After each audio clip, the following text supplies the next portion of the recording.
Main point miss ಆಗಬಾರ್ದು. Lieutenant colonel Sunil sir, ಅಮೆರಿಕದ ದಾದಾಗಿರಿ ಜಾಸ್ತಿ ಆಗಲಿಲ್ವಾ? ಸಿಕ್ಕಾಪಟ್ಟೆ ಜಾಸ್ತಿ ಆಗಿದೆ. Let me be very clear. Donald ಟ್ರಂಪ್ನ ವರ್ತನೆ ಅಂಥ ದೊಡ್ಡ ದೇಶದ ನಾಯಕನೊಬ್ಬನಿಗೆ ಸೂಟ್ ಆಗ ಹಂಗಿದೆಯಾ? ಖಂಡಿತವಾಗಿ. The way he speaks, the way he tweets. ಆ ಒಂದು ಪೋಸ್ಟ್ ಅಂತ ಏನಿದೆಯಲ್ಲ, ಒಂಥರ ಕಳಂಕದ ಥರ ಆ ವ್ಯಕ್ತಿ ಕೂತ್ಕೊಂಡಿದ್ದಾನೆ. This is not just my personal opinion. ಆ ಒಂದು ಜಾಗದಲ್ಲಿ ನಾವು ಕೂತ್ಕೊಂಡಿದ್ದೀವಿ ಅಂತ ಹೇಳಿದ್ರೆ ಒಂದು ಶೋಭೆ ಬರಬೇಕು ಆ ಜಾಗಕ್ಕೆ. ಇದನ್ನು ನಮ್ಮ ಸಂಸ್ಕೃತಿ ನಮ್ಗೆ ಹೇಳ್ಕೊಟ್ಟಿರೋದು. ಅರ್ಥ ಆಯ್ತಲ್ಲ? ಇವನು ಶೋಭೆಯಾಗಿ ಕೂತಿದ್ದಾನೆ. ಇಸ್ರೇಲ್ ಕಮ್ಯುನಿಟಿ ಇವತ್ತು ಅಮೆರಿಕಾಲ್ ಏನಿದೆ, ಡೊನಾಲ್ಡ್ ಟ್ರಂಪ್ನ ಏನಂತ ಕರೀತಿದ್ದಾರೆ ಗೊತ್ತಾ? Is A necessary headache. Is A necessary headache. ಇದು ಕರೀತಾ ಇದೆ ಇಸ್ರೇಲಿ ಕಮ್ಯುನಿಟಿ ಇನ್ US. ಅರ್ಥ ಆಯ್ತಾ? ಅದು ಒಂದನ್ನ ಬಿಡಿ, ಅದು ಬಿಟ್ಟು ಇವತ್ತೇನು ಹೇಳ್ತಿದ್ದಾರೆ, ನಾಳೆ ಏನು ಹೇಳ್ತಿದ್ದಾರೆ, ದರ್ ಇಸ್ ಸಂಬಂಧನೇ ಇಲ್ಲ. Probably he is suffering some serious health issues ಅಂತ ನನಗನ್ನಿಸ್ತದೆ. The way it is going firstly, there is some he is 79 years old, let's give it. But still he is not ready to give up. ಅರ್ಥ ಆಯ್ತಾ? ಒಂದು ಮಹತ್ವಾಕಾಂಕ್ಷೆ ಇಟ್ಕೊಂಡು ಏನೋ ಮಾಡಬೇಕು ಅಂತ ಹೋಗ್ತಾ ಇದ್ದಾರೆ. He is doing lot of things. ಅಡ್ಮಿನಿಸ್ಟ್ರೇಷನಲ್ಲಿ ಏನು ನಡೀತಿದೆ ಅಂತ ಹೇಳ್ಬಿಟ್ಟು ಆಫೀಸಲ್ಲಿ ಗೊತ್ತಿಲ್ಲ, ಆಫೀಸಲ್ಲಿ ಏನು ನಡೀತಿದೆ ಅಂತ ಹೇಳ್ಬಿಟ್ಟು ಪೆಂಟಗನಲ್ಲಿ ಗೊತ್ತಿಲ್ಲ, ಪೆಂಟಗನಲ್ಲಿ ಏನು ನಡೀತಿದೆ ಅಂತ ಹೇಳ್ಬಿಟ್ಟು ಅವರ ಡಿಪಾರ್ಟ್ಮೆಂಟ್ ಆಫ್ ವಾರ್ ಅಂತೇನಿದೆ ಅಲ್ಲಿ ಗೊತ್ತಿಲ್ಲ. Extremely disconnected. That is the first part. Secondly, ಒಂದು ಸ್ಟೇಟ್ಮೆಂಟ್ಸ್ ಅಂತ ಹೇಳ್ಬಿಟ್ಟು ಆ ಮನುಷ್ಯ ಇವತ್ತು ಏನು ಕೊಡ್ತಾ ಇದ್ದಾರಲ್ಲ, ಅದು that is not for United States of American president. ಒಬ್ಬ ಅಮೆರಿಕದ ಅಧ್ಯಕ್ಷರಾಗಿ ನೀವು ಅಷ್ಟು ಲೂಸ್ ಸ್ಟೇಟ್ಮೆಂಟ್ಸ್ ನೀವು ಕೊಡಬಾರ್ದು.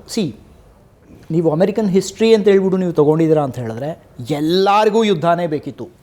ನಾನು ಯಾರು ಒಬ್ಬ ಅಧ್ಯಕ್ಷ ನಾನು ಸಿಂಗಲ್ ಔಟ್ ಮಾಡಲ್ಲ. ಆ್ಯಂಡ್ ಎಲ್ಲ ಯುದ್ಧಗಳು ಮಾಡಿದ್ದು ಮೋಸ್ಟ್ಲಿ ತಪ್ಪಾದ ಕಾರಣಕ್ಕೋಸ್ಕರನೇ ಪ್ರತಿ ಜಾಗದಿಂದ ಸೋತೆ ಬಂದಿದ್ದಾರೆ. ನೀವು ಯಾವಾಗಿಂದ ಬೇಕಾದ್ರೂ ನೀವು ತಗೊಳ್ಳಿ, ವಿಯೆಟ್ನಾಮಿಂದ ತಗೊಳ್ಳಿ, ಅಫ್ಘಾನಿಸ್ತಾನಲ್ಲಿ ತಗೊಳ್ಳಿ. ಆ್ಯಂಡ್ ಯಾವ ದೇಶಕ್ಕೆ ಅವ್ರು ಹೆಜ್ಜೆ ಇಟ್ರಲ್ಲ, ಹೇಗೋ ಅವ್ರು ಬದುಕ್ತಾ ಇದ್ರು. ಇರಾನ್ ಇವಾಗ ಪ್ರೆಸೆಂಟ್ ಎಕ್ಸಾಂಪಲ್ ಇದು. ಅವ್ರು ಹೇಗೋ ಬದುಕ್ತಾ ಇದ್ರು.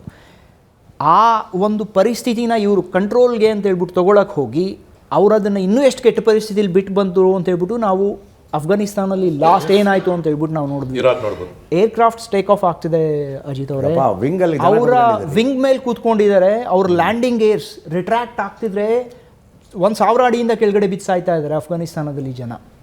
ಅಂಥ ಪರಿಸ್ಥಿತಿಲಿ ಬಿಟ್ಟು ಹೋಗಿದ್ದಾರೆ. ಅಮೆರಿಕಾದ ಹಿಸ್ಟ್ರಿ ಇದು. ಆ್ಯಂಡ್ ಡೊನಾಲ್ಡ್ ಟ್ರಂಪ್ ಪರ್ಸೆ ಒಂಥರ ಇವತ್ತು ಏನೇನು ನಡೀತಾ ಇದೆ, ಅವರು ಆ ಒಂದು ಪವರ್ ಏನಿದೆಯಲ್ಲ, ವಾಟ್ ಹಿ ವೀಲ್ಡ್ಸ್. ಯಾಕಂದರೆ richest country in the world. ಅಲ್ಲಿ ಏನು ಹೇಳ್ತಾರೆ, ಪಾಪ್ಯುಲೇಷನ್ ಇರೋದು ಬರೀ around 30 million people. 25% global wealth ಅವ್ರ ಹತ್ರ ಇದೆ ಇವತ್ತು. ನೀವು ಏನೇನೆಲ್ಲ ಮಾಡಬೇಡ, ಬಟ್ ನಿಮ್ಗೇನು ಬೇಕು ಇವತ್ತು? You want so many other things. Venezuela oil ಬೇಕು, ಇರಾನ್ ಆಯಿಲ್ ಬೇಕು. ನೀವೇನೇ ಹೇಳ್ಕೊಂಬನ್ನಿ, ನೀವು ಹೇಳೋದು ನಿಜ ಇರ್ಬೋದು, ಸುಳ್ಳು ಇರ್ಬೋದು, but you want it. And ಇವರೊಬ್ಬರೇ ಅಲ್ಲ, ಇಲ್ಲಿ ಹಿಂದಿನ ಯಾರ್ಯಾರು ಪ್ರೆಸಿಡೆಂಟ್ಸ್ ಯಾರ್ಯಾರು ಇದ್ರು ಪ್ರತಿಯೊಬ್ಬರಿಗೂ ಬೇಕಾಗಿದ್ದು ಅದೇನೇ. They are the true expansionist. Let's be very clear. ಇವತ್ತಿಗೆ ಅವರು ನಮ್ಮನ್ನು ಬಿಟ್ಟಿಲ್ಲ.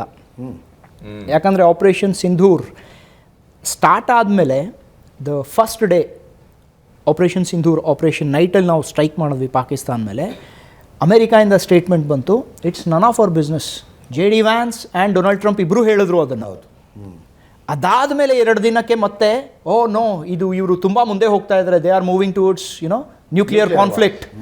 ತುಂಬ millions and billions of people will die, we have to intervene. ಏನು ಇಂಟರ್ವೀನ್ ಮಾಡಿದ್ರು? ನಮ್ಮ ಪ್ರೈಮ್ ಮಿನಿಸ್ಟರ್ ಪಾರ್ಲಿಮೆಂಟಲ್ಲಿ ನಿಂತು ಹೇಳಿದರೆ, ನನಗೆ ಯಾವ ಫಾರಿನ್ ಡಿಗ್ನಿಟ್ರಿಯಿಂದ ಆಗಲಿ, ಪ್ರೈಮ್ ಮಿನಿಸ್ಟರ್ ಇಲ್ಲ ಪ್ರೆಸಿಡೆಂಟಿಂದ ಆಗಲಿ ನನಗೆ ಒಂದೇ ಒಂದು ಕಾಲ್ ಕೂಡ ಬಂದಿರಲಿಲ್ಲ ಇದನ್ನು ನಿಲ್ಲಿಸಿ ಅಂತ ಹೇಳ್ಬಿಟ್ಟು. ಅದರ ಕಾಂಟ್ರವರ್ಸಿ ಇವತ್ತಿಗೂ ಜನ ಬಿಟ್ಟಿಲ್ಲ, that's a different matter. But ಇದು ಆನ್ ರೆಕಾರ್ಡ್ ಸ್ಟೇಟ್ಮೆಂಟ್ ಇದೆ. ಪ್ರೈಮ್ ಮಿನಿಸ್ಟರ್ ಪಾರ್ಲಿಮೆಂಟ್ ಫ್ಲೋರಲ್ಲಿ ನಿಂತ್ಕೊಂಡು ಹೇಳಿರೋದನ್ನ we have to accept that, because that is something that is on the record. ಅರ್ಥ ಆಯ್ತಾ? ಎಕ್ಸಾಕ್ಟ್ಲಿ. ನಾವು ಕೊಡ್ಬೇಕು. ನಿಮ್ಗೆ ಇಷ್ಟ ಇಲ್ಲ, that's a different matter. Correct. You don't like that person, but he is the president, he is the prime minister of my country sir. ನಾವು elect ಮಾಡಿ ಕೂಡಿಸಿದ್ದೀವಿ ಅವ್ರನ್ನ. We have to respect that chair. ಹೌದಲ್ವಾ? So let's not go with what he says. ಯಾಕಂತ ಹೇಳಿದ್ರೆ he is in a confuse state. ಇವತ್ತೊಂದು statement ಕೊಡ್ತಾರೆ, ನಾಳೆ ಒಂದು ಸ್ಟೇಟ್ಮೆಂಟ್ ಕೊಡ್ತಾರೆ. ಒಂದಿನ ಹೇಳ್ತಾರೆ ನಮ್ಮದು ಅಂದರೆ ಅವ್ರು ಇಂಡಿಯನ್ ಏರ್ಕ್ರಾಫ್ಟ್ಸ್ ಅಂತ ಹೇಳಿಲ್ಲ, 5 ಏರ್ಕ್ರಾಫ್ಟ್ಸ್ ಬಿದ್ದಿದೆ, 6 ಆಯಿತು, ಅದು 7 ಆಯಿತು, 8 ಆಯಿತು, ಮತ್ತು 11ಗೆ ಬಂದು ನಿಂತಿದೆ ಇವಾಗ. ಪ್ರಾಬಬ್ಲಿ ಅವ್ರ ಲೆಕ್ಕನೂ ಅವ್ರಿಗೆ ಸಿಕ್ಕಿರ್ಬೋದು. ಈಗ ಕಾನ್ಫ್ಲಿಕ್ಟಲ್ಲಿ ಎಷ್ಟು ಅವ್ರದ್ದು ಬಿದ್ದಿದೆ, ಇನ್ಕ್ಲೂಡಿಂಗ್ ಈಗ ಹೊಡೆದ್ರು ಒಂದು ಟ್ರಾನ್ಸ್ಪೋರ್ಟ್ ಕೂಡ ಹೊಡೆದ್ಬಿಟ್ರು. ಅವರ ರಿಫ್ಯೂಲರ್ ಏರ್ಕ್ರಾಫ್ಟ್ ಏನಿದೆ ಅದನ್ನು ಕೂಡ ಇವಾಗ ಇರಾನ್ ಅದನ್ನು they have brought it down. So I hope somewhere somebody should pull him up. ಇಲ್ಲ ಅಂತ ಹೇಳಿದ್ರೆ ಇದು ಹೀಗೆ ನಡೀತು ಅಂತ ಹೇಳಿದ್ರೆ, ಆ್ಯಂಡ್ ಇರಾನ್ ವಾರ್ ಇದೇನಾದರೂ ಮುಂದುವರಿತು ಅಂತ ಹೇಳಿದ್ರೆ, ಯಾಕಂದರೆ ಅವರು ಸ್ಟ್ರೇಟ್ ಆಫ್ ಹಾರ್ಮೂಸ್ನ ಯಾವ ರೀತಿ ಕ್ಲೋಸ್ ಮಾಡಿ ಕೂತ್ಕೊಂಡಿದ್ದಾರೆ ಇವತ್ತು.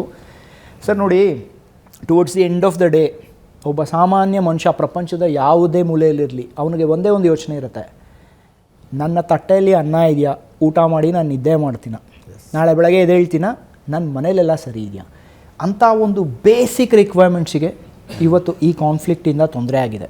ಅಫ್ಕೋರ್ಸ್ ಒಂದು ಕಾರ್ಡ್ ಅಂತ ಇಟ್ಕೊಂಡು ಇರಾನ್ ಸ್ಟ್ರೇಟ್ ಆಫ್ ಹಾರ್ಮೂಸ್ನ ಕ್ಲೋಸ್ ಮಾಡಿದೆ. ನಮಗೆ ಭಾರತಕ್ಕೆ ಕನ್ಸೆಷನ್ ಅವ್ರು ಕೊಟ್ಟಿದ್ದಾರೆ, ವಿತ್ ದೀಸ್ ಫ್ಲಾಗ್ಸ್ ನೀವು ಬರ್ಬೋದು ಅಂತ ಹೇಳ್ಬಿಟ್ಟು, ದಟ್ ಈಸ್ ದೇರ್, ಇಲ್ಲ ಅಂತ ನಾನು ಹೇಳಿಲ್ಲ.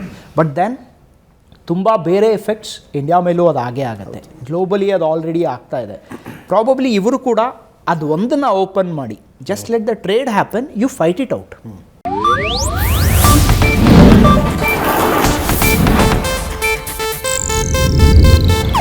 ಇದು ಏಷ್ಯಾನೆಟ್ ನ್ಯೂಸ್ ನೆಟ್ವರ್ಕ್ ಪ್ರಸ್ತುತಿ.